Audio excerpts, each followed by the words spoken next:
Hey, y'all know YouTube. I'm a very spiritual person. I feel like as many times as my life has been taken from this place and brought back, and that's no lie, it's been more than twice. You know, the Lord told me that my job is to bring people closer to Him. And once again, I really pray that any of these videos that any of y'all see, I pray that it does touch you and you relay that to someone else and it touches them. You know, I know I won't be able to do my job perfectly that the Lord bestowed upon me, but at the same time, I'm going to do my best. And I wish I could tell who I touch and who I don't. But at the same time, that's part of a journey. Some things in your journey you might not notice. So, but y'all, at the end of the day, no matter what, we have to realize God is in control. Now, some people may ask, if He's in control, why does He let the bad things go on? It's not Him that's doing that, it's us. He is in control. He can't stop it. But just like when it comes to believing in Him and having faith in Him and trust and all that, He gives us a choice. Same as we do our children. Think about it. God gives us a choice like our parents did us as children and their parents before them. It's life is a live and learn situation, but you either actually live because you learn, or you just don't learn and you don't live. Knowing is much better than just living. You have to know in order to know how to live, survive, thrive, whatever the case.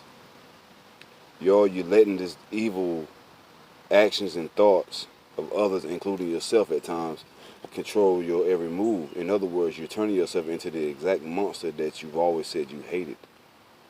How can you defeat hate with hate? God says in the Bible that good begots good, which means birth good. Bad produces bad. Evil produces evil. Good produces good. Positive promotes positive.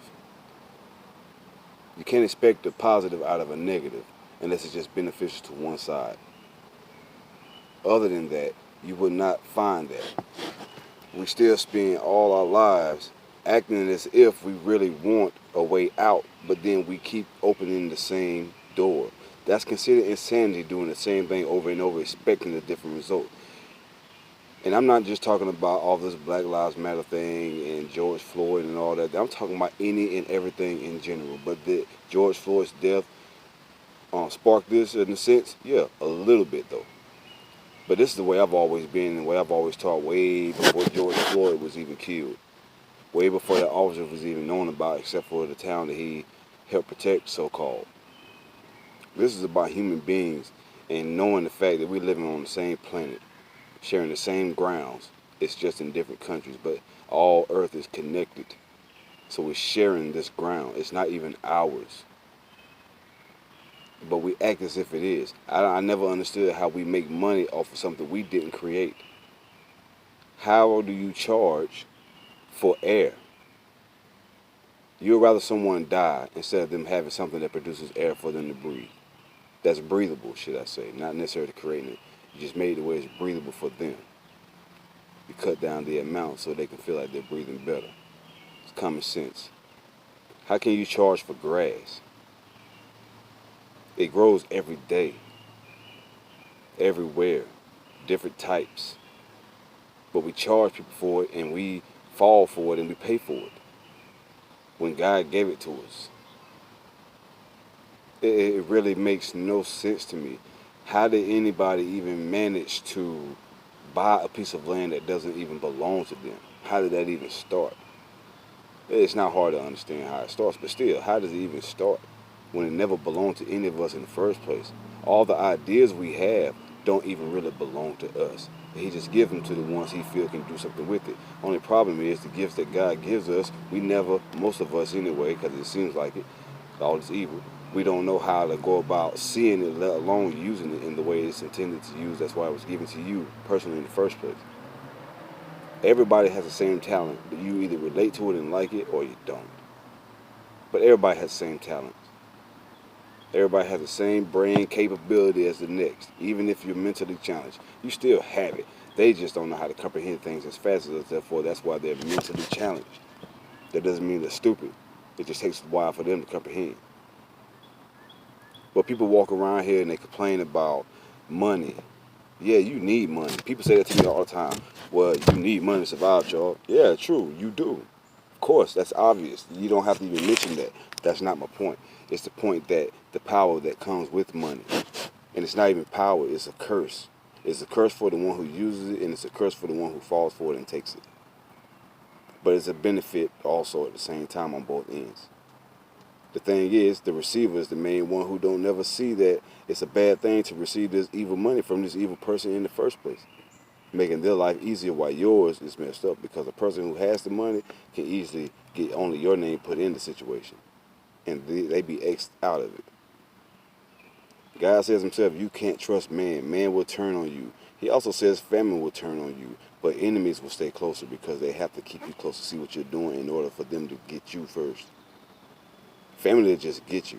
It's not saying don't trust family, don't love family. It's just don't trust them like you claim that you do, as far as being the kind of person that would say, oh, no, they wouldn't do that. I know them too well. Every person that's ever said that to me was proven wrong. And I warned them ahead of time. I even been proven wrong, but nobody warned me. But I learned it early when I was young. That life is not what we see it as. It's only what we make it. And how you see it and how you feel is giving you what it gives you is for you to really believe that's how it is. I don't believe that I'm going to be meant to stay, just say, resentful in a sense on certain things. I'm resentful, but at the same time, I respect the things I did because it made me who I am. It's part of who I am. It's the reminder constantly in the back of my mind, like everybody else, how I used to be knocking on the doors. But the positive part of me that's got my spiritual straightened out enough, I feel like, to where I can maintain, is pushing it back. And it's got multiple backup. Y'all, it's time for us to stop. The worst evil we've ever had on this planet was ISIS. Now, some of the Romans was terrible too, and back then, but I'm talking about for real, for real. ISIS was really just out in the open on camera. On camera, at least back in the days, like I said before, they kind of pull things to the side more often, except for when it's battle. But ISIS was the most evilest. God mentions them in the Bible. When I was in high school, I heard about it, if I'm not mistaken. If I'm wrong, God forgive me. But I believe that I did. They were terrible. Do y'all really want all of us to be that way toward each other? Because we pretty much do it every day. We do some horrendous things to each other every day in this country. Even though there's torment and terror in other countries, they actually do seem to get along better than we do, and we don't go through what they go through. But they have the biggest hearts.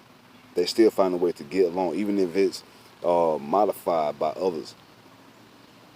You know what I'm saying? It's still, they're getting along. They don't have as much torment as we seem to do every year.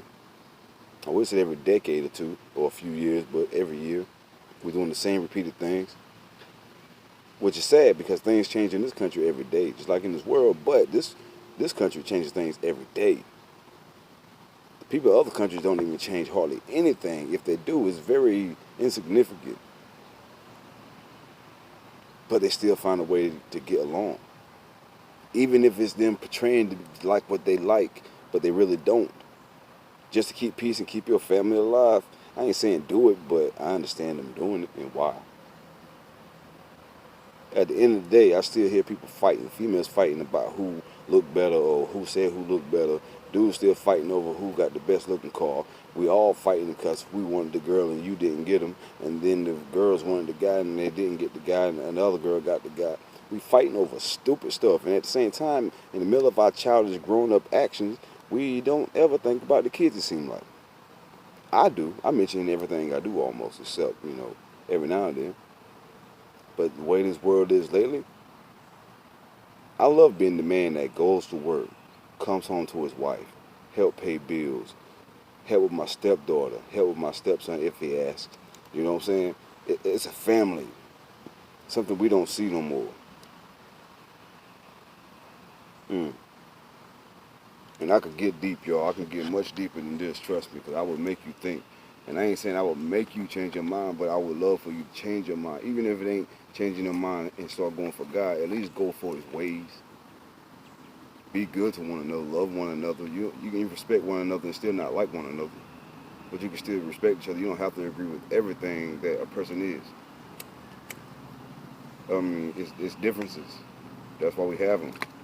How else would you recognize anyone if everybody's the same? And that's deep right there, right?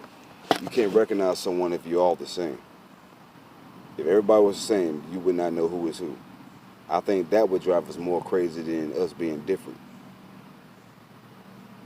Because you really wouldn't know if it was coming to go and actually speaking or not. You thinking you might be one person looking through multiple mirrors. But you keep seeing the same thing. In other words, evil is evil, good is good. The only way you don't see the evil is if you keep the good. The only way you don't see the good is if you just don't do it. But how you know you don't like it if you haven't tried it? As always, think about our elders and children, and for the final thought, keep this in mind. Be a blessing and be blessed. Or you can look up hashtag be a blessing and be blessed, all caps.